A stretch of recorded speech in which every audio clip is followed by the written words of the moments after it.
So this is the first assignment, and it focuses on you setting up a development environment, right? So this is going to ask you to install all sorts of tools.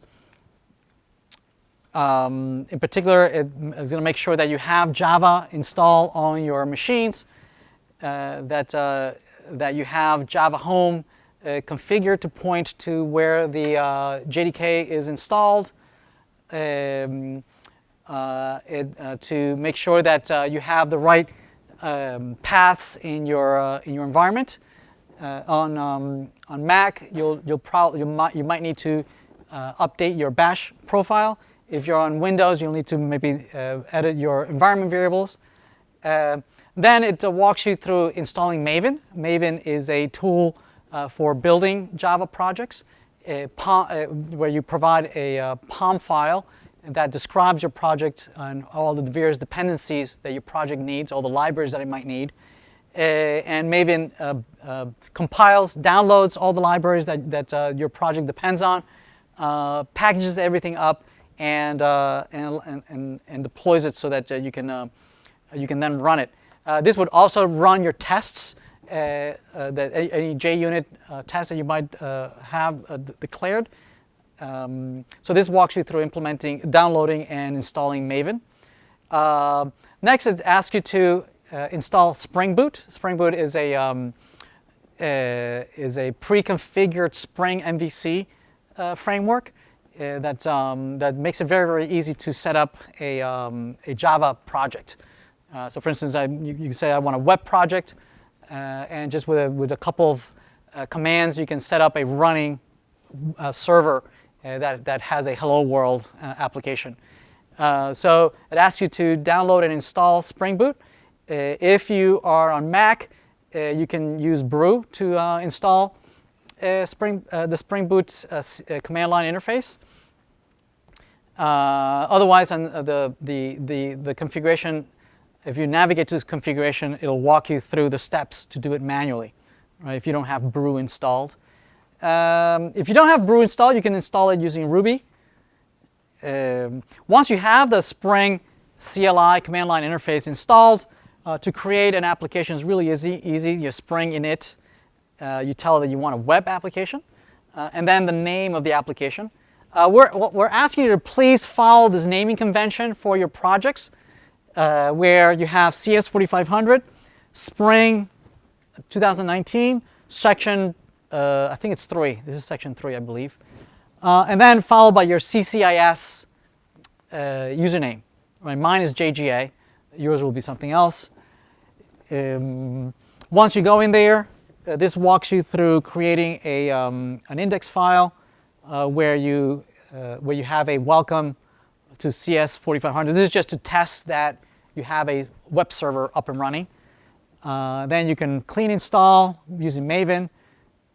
So this will compile and build and create a jar file and put it in your target folder. And to run it, you just say java jar and the jar file. This will boot up your server, and then you can navigate to with your browser to see if it says hello, welcome to CS4500. Okay, very, very easy. Again, this week is going to be kind of fairly painful, setting up these environments, and setting up environments is always painful. Whenever you start a new job and they give you a new laptop and you have to download the right IDEs, and it's going to be painful. So even though the due date is next Tuesday, that's going to be a soft due date. So if you're late on this Tuesday, this first assignment, we'll be understanding. So we won't penalize you if you finish on Wednesday or Thursday. If you go much beyond that, we're going to help you out this week, all right? Because I know it's going to be painful. Every semester is the same thing. Setting up the right environments, the right environment variables, the right versions. This version doesn't work with this other version. So the TAs and myself are going to be here to help you out through this painful beginning. Okay? Just be patient this first week as we set up all this environment. Once it's set up, it should be much smoother. Once you've installed Spring, we encourage you to install an IDE that is specific for the Spring Boot framework. The only caveat is that it's Eclipse based, and lots of folks don't like Eclipse.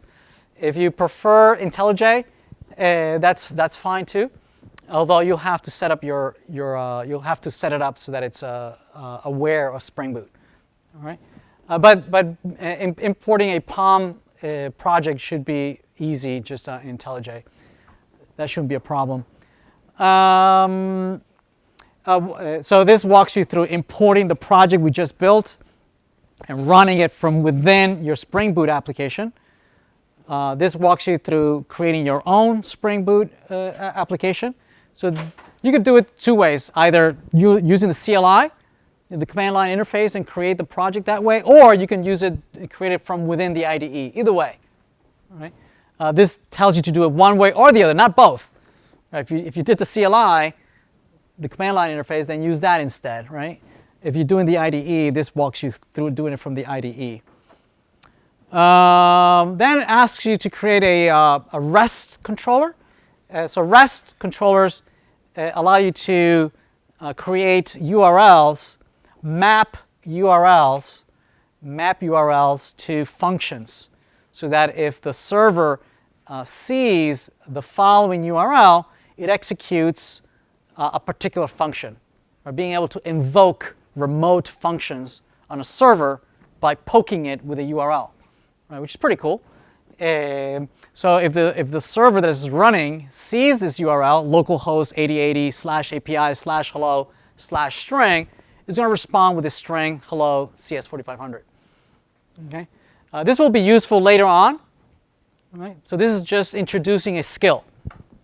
Right? This is just introducing a skill on how you can expose data, right? Any data, a string or an object, exposing it through a URL. Right? We'll see later on how to use this skill when we look at React. React from the client is going to poke, right, these URLs asking for data from the server. Give me the list of users, and the server will respond with an array of users. And then React will iterate over those users and create a nice little table of users, right, which will allow user admins to add users, remove users, or change somebody's role or whatever. Yes? But that's later on. Then we ask you yet another skill, how to expose an object, any object, a JSON, a hello object that has a single property message. And so here's another URL that allows you to return an object, a hello object, that just has a message, a hello message. So if we poke the server with that URL, it returns an object. That's the object. There's the object saying hello, hello object. So again, that's another skill that we'll be building on, how to expose data to clients. Once you have that running, you're going to package and deploy it to Heroku. If you prefer to use AWS, that's fine. Although it's much easier if you use Heroku. But if you have an account on AWS, you're welcome to use that instead. So open up an account on Heroku.com. So Heroku is where we're going to be hosting our servers. Okay? You'll need to download a command line interface, a Heroku command line interface, which is going to allow you to log in locally on your machine using the same credentials that you use to open up the account. Once you have the CLI installed and configured, you're going to use a Git to push and to commit all your code and push it to a Heroku repository. Right? It's going to push it to Heroku. It's going to deploy remotely on Heroku. And then when you click on Heroku Open, it'll open up your application running on the remote server.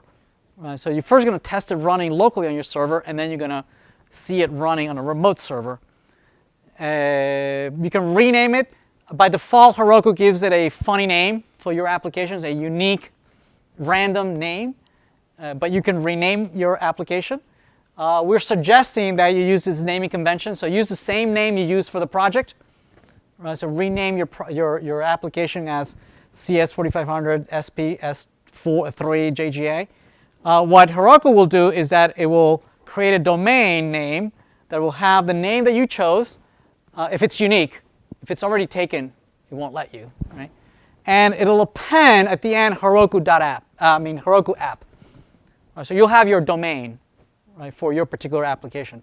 Again, this is your individual assignment, right? When you come 3 weeks from now or 2 weeks from now, this will be for the organization. One organization will have one domain.